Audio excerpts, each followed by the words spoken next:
That's new. They just announced the meeting's being recorded. Well, I'm being recorded. Now you know. Um, Good morning, gentlemen. Again, such an honor for me to walk with you, encourage you in your life, in your journey as a man, in your journey as a father, journey as a spouse, journey as a friend, and that you would continue to become the man God wants you to be, and a man that'll make a difference in this world. And in the chat, I'll put it in right away. The the talk for today. Wouldn't you know it? I put it underneath my screen. There it is.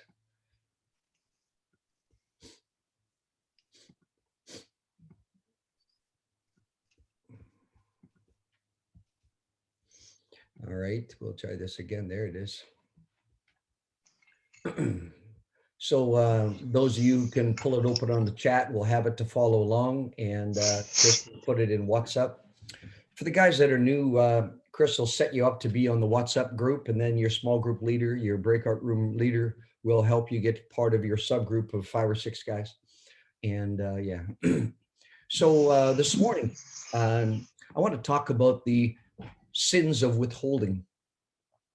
And sins meaning the mistakes, the tendency, the difficult pattern. Sin, not just in the theological sense of doing something wrong that displeases God, although both of these things do that as well. So the sins of withholding. And I want to focus on 5 words that come out of Ephesians chapter 4. It says, speak the truth in love. Speak the truth in love. Last night I was laying in bed thinking about this talk, and I needed to tell you a story about me being an imposter. And actually, I'm going to tell you 2 stories. I've had a lot of fun over the years, uh, actually impersonating real people.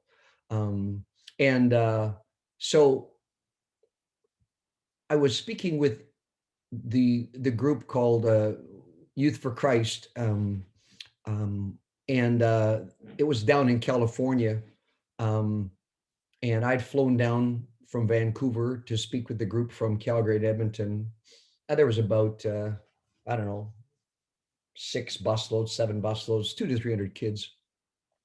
And I got to the hotel before the buses arrived, and I went to the hotel and I said, "Let me have one of your concierge jackets because I want to pretend that I'm working for you.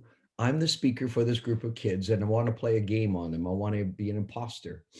And and so I said, "Look, I won't trash the hotel. I'll do exactly what your concierge would say. I just want them to think that I work for you." And so they smiled and went along with it because there's a bunch of kids, and so I had a jacket I put on that matched the hotel. It was um, the Buena Vista Hotel in near Disneyland area, and and so as the buses came up, the instruction was they had, I think it was 4, but maybe 5 buses. But so I had to give the same 3-minute speech to each of these buses, and it was really fun because I went in the first one and I introduced myself, made up a name, and I gave all the instructions about handing out your keys, stay in the bus till your leader gives you the key. I give the envelope of keys. I did everything like the concierge or the hotel staff would have done, explaining the rules. What time's quiet hour. If we hear complaints, we'll have to come and talk to you. Doing all this because these are all teenagers, right? In the hotels, trying to think of other guests.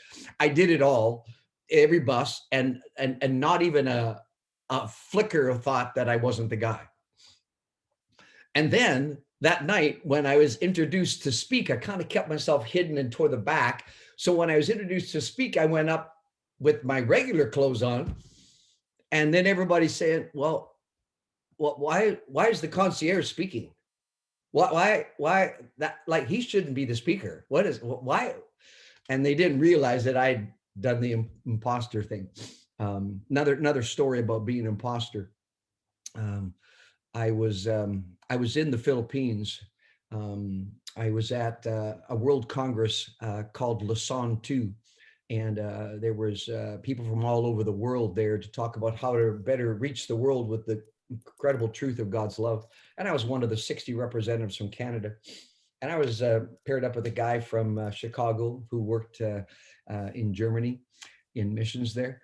And in the same big hotel where this conference was, there's a big conference, like 2,000 to 3,000 people. Um, there was also some kind of high end model competition. And just so you know, this was the evening gown competition, not the bathing suit competition. But I was curious because as I walked by the entrance of it, the layout of the smorgasbord was to die for. So here I am from Canada in the Philippines, and everybody's kind of like coat and tying it, and I didn't bring ties, but I got as cool a up dressed outfit as I could get. And I put on the French accent, and I went over there like I was a Frenchman from Canada, and I went with it, and I got into this food. There was a program coming. I didn't stay for the program. I just got around there for 15, 20 minutes, got this feed on the expense of the people putting on this modeling event. There's some, you can see people walking around greeting people, different models and stuff. They had numbers on them and stuff, and all in the long dress, and guys in ties and tuxes and stuff. And I dressed up as much as I could, and I was an imposter. Like I was interested, party in this particular event, and I was an imposter for about 20 minutes, and I got in and got this free meal. This was 1988. You'll laugh about me now. You think I'm crazy, but you see how there's a sense to which a person is pretending that they're something that they're not. And this is one of the dangers of being in recovery, because we've already done a talk on the habit of lying, or the addicted to lying, because most of us are aware that not only do we have this addiction, but we're also equally addicted to hiding it and telling lies as needed. We're addicted to lying as much as we are to the addiction. And this particular talk is aimed at saying, guys, do whatever it takes to stop the game of telling half truths. Because it says, speak the truth. Stop there. Speak the truth. Let's just look at these wonderful verses from Ephesians. And I have them all right there. So if you don't have a Bible, if you don't have one near, you don't need to look it up. But let me just read it through and you follow along. Just 5 verses there. No, these are the gifts God gave to the church. He gave apostles, prophets, evangelists, pastors, and teachers, and he's calling those are gifts to help people. Their responsibility, including myself and the other regroup leaders, is to equip God's people. That's you, the band of brothers from regroup, to equip God's people to do his work and build up the church, the body of Christ, and that's including your regroup brothers. You're there to build up one another. This will continue until we all come to such unity in our faith and knowledge, deepen our understanding together of God's Son, that we will be mature in the Lord, measuring up to the full and complete standard of Christ. See how we become mature in the Lord? Then we will no longer be immature like children or emotional adolescents, I added. We won't be tossed and blown away by every wind of teaching. We won't be drawn away to, oh, it's okay, that's not a big deal, no problem, as long as you don't get caught, that kind of garbage stuff. We won't be tossed or blown away by every wind of teaching. We will not be influenced when people try to trick us, or even fooling ourselves with lies so clever that they sound like the truth. Instead, we will, speak the truth in love. We will speak the truth in love, growing in every way more and more like Christ, who is the head of the body of the church. Speak the truth in love. There's 2 sins here. One is the sin of withholding truth versus speaking truth. Now track with me. Do you own your recovery like a badge of honor? I am day 310 today. And you go, look at me. Okay, listen, I'm thrilled with, people that are racking up the days with purity and integrity. Of course, that would mean that they're not lying about that, because some guys have done that. They don't admit that they had a relapse, so they keep counting the days up, and the longer it's behind them, they kind of try to forget. But first of all, it's not about that. They're doing good in one area, but is that the whole story? What about the rest of you? What aren't you telling us here? What are you not sharing about what is going on inside you, around you, at your home? Are you being selective about what you tell your wingmen or the brothers here in regroup? Will you share what is really going on? So on one side, yeah, you really could be maturing in your faith. Are you honestly becoming more and more like Jesus and becoming a man of integrity? Good. Or are you a mess, but not just informing others? You may be, checking the right boxes and say, oh, well, I did this and I did this and I did this. So there, don't ask me more questions. Look, I'm doing really good. Of course, remember, I work with men beyond the Tuesday morning regroup meeting. And I know that men are checking boxes at meetings, but not telling the whole story about the challenges that are home. They avoid topics that they're not addressing, where they're not working on things and they're not winning, but they're checking a few boxes. And so what actually happens is they're not lying, they're just not telling you the whole story. So they're withholding truth. And you see, withholding truth and leaving people with the perception that you're something that you're not, that's just an extension of lying. That's just being an imposter.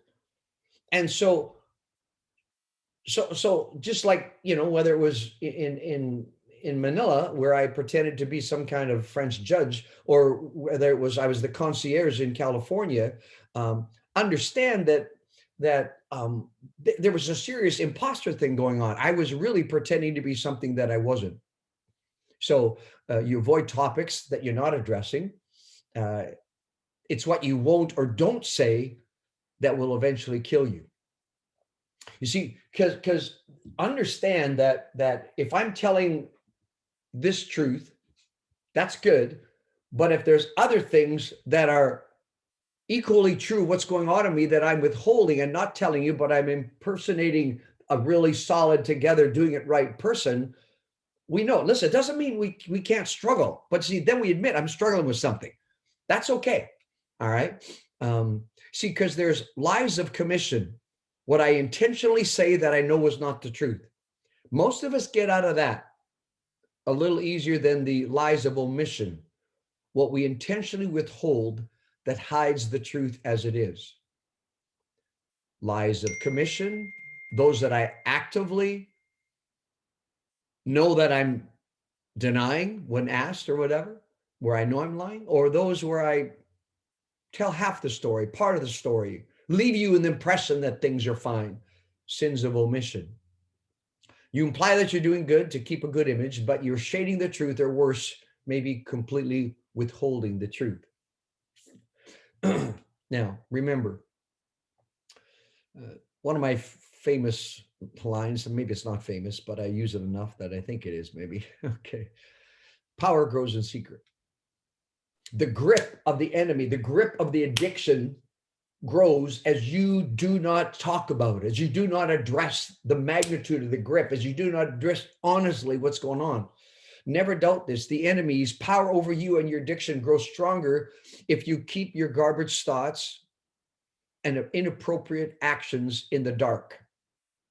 See, if you keep it a secret, keep it in the dark, don't expose it. Ephesians 5, the very next chapter, actually uses these words: expose the fruitless deeds of darkness. Don't hide them, don't withhold them, don't keep them a secret, or else their grip even gets stronger on you. Because power over you and your addiction grows as you don't withhold as you withhold the truth and don't tell the truth. Don't withhold the truth. You see, we have to bring the dark side to light. Got to volunteer your struggles, reveal your lack of effort, admit where you aren't doing well. You may be a regroup leader and struggling with things, but while I'm leading, I better not discourage the guys by telling them I'm struggling here. Well, be careful. You discourage the guys by living under the pretense, by being an imposter. I'm not saying anybody is. I'm just saying that this is what we've seen. Because remember, really dealing with um, our addictive lying tendency is not easy to break. So you got to bring the dark side to light. Don't withhold the truth about you and how you're really doing. If you're withholding disclosing your battles, not volunteering your personal issues, and you're fudging the truth, if asked, you are in big danger. If you're not making needed character changes and not addressing the soul wounds that push you to the addiction in the first place, we got a whole talk about soul wounds and how those things are the basis of most of our addictions. You're not addressing the soul wounds that push you to the addiction in the first place, and you're not actively growing in your faith, you're in more danger. You're all clear, sure. That means you haven't looked at porn, masturbated, done anything inappropriate for, 67 days, 197 days, whatever. But you're simply not doing well in some other areas. Speak the truth. Withholding the truth is going to kill you. Speak the truth about you and what's really going on in the rest of your life. So the first is the sin of withholding truth. Secondly, notice it says, speak the truth in love. Speak the truth in love. So speak in love. This is the sin of withholding love versus speaking love. Those of you that are married, if we talk to your spouse, asking her right now, how well is your husband loving you right now? What would she say? If I sped dial and just called your wife, said, hey, Dave Currie's my name. I'm working with your husband, Bill, or whatever. How's he doing loving you? You see, do you speak loving and kind words to your significant other? Do you display a loving, warm, and caring attitude? Do you show loving and affectionate actions?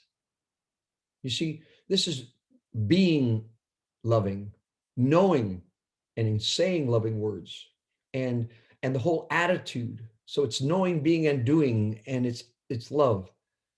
The whole chapter of 1 Corinthians 13 is all about love. And it's, three remain: faith, hope, and love. But the greatest of these is love. By this will all people know that you really are a follower of the difference God makes. Is this how you love people? And it starts with those closest to you. And you see, there's the sin, the mistake, the misfortune, the wrong choice of withholding love. Because you see, either you're having loving and kind words, warm and caring attitude, loving and affectionate actions, or you may be treating your wife poorly. Are you withholding your love? Are you fighting with your wife, blaming her, criticizing her? Are you punishing her with silence or harsh words? Does your angry tone discourage her from getting close to you? Are you not talking to her or showing interest in her life, not hugging, not kissing? Do you withhold your spiritual life, avoiding any faith discussions or ever praying with her? Maybe you're treating her and even the kids poorly. Do you make no time for her, never date? Would she say, if asked, that you're just roommates? Are you reactionary, defensive, distancing, pressuring, demeaning, private? Are you withdrawing from the one that you're supposed to be loving, and you're withholding your love from her? This is the story of the intimacy anorexic. That's a person who's withholding love. And it's interesting because we're to speak the truth, and it says speak the truth in love. So they're combined. I need to be honest. I need to tell all, love well. I need to speak the truth in love. I need to avoid withholding the truth, and I need to avoid withholding love. It's interesting, from time to time when I talk to some of your wives about how you're really doing, what you say to me, what you say to the band of brothers, and how is it going in the four walls of your house. See, that's integrity. That who you are in the four walls of your house is who you are outside or in this group. And you know, this is a sharp challenge this morning to be honest. Quit shading the truth. Speak the truth. Speak the truth, man. Be honest about struggles you're having. We're here to stand with you, to fight with you. We're here to encourage you in your growth as a man, and to help you in your integrity journey, and to help move you towards growth and maturity as a person, integrity, purity, honesty. But you need to stop the withholding of the truth and stop withholding love, because speaking the truth and speaking the love is what recovery is all about. I need to tell all. Be honest with the guys in your breakout room. Talk honestly about struggles you're having. And then how it impacts the people in your world, specifically your spouse. So I'm going to do a session coming up, a short version of intimacy anorexia. And certainly there's some of you on the phone that, or on this call, would be likely intimacy anorexics, and we can help you with that. But you don't want to be close to your spouse. You want to maintain distance, and so yours is that journey of harsh words, blaming, criticizing, accusing, condemning, withholding love. And keep it simple. Speak the truth in love. Keep it simple. Tell all, love well. Tell all, love well. Don't withhold the truth. Don't withhold love. And go back to God over and over again. God, would you help me? Would you help me? I need to work on this. And if I've held the mirror up to you today and you look in the mirror and you say, gee, that feels like me. This is exhortation. Exhortation means coming alongside to strengthen. This is not criticism. This is not speaking down to you. This is, I was guilty this week of withholding love from my wife. We'd had a bit of a dust up about a week ago, and I felt that she needed to apologize. So I was withholding myself. I wasn't talking much. I wasn't being perky and fun. I mean, any of us can fall into this trap.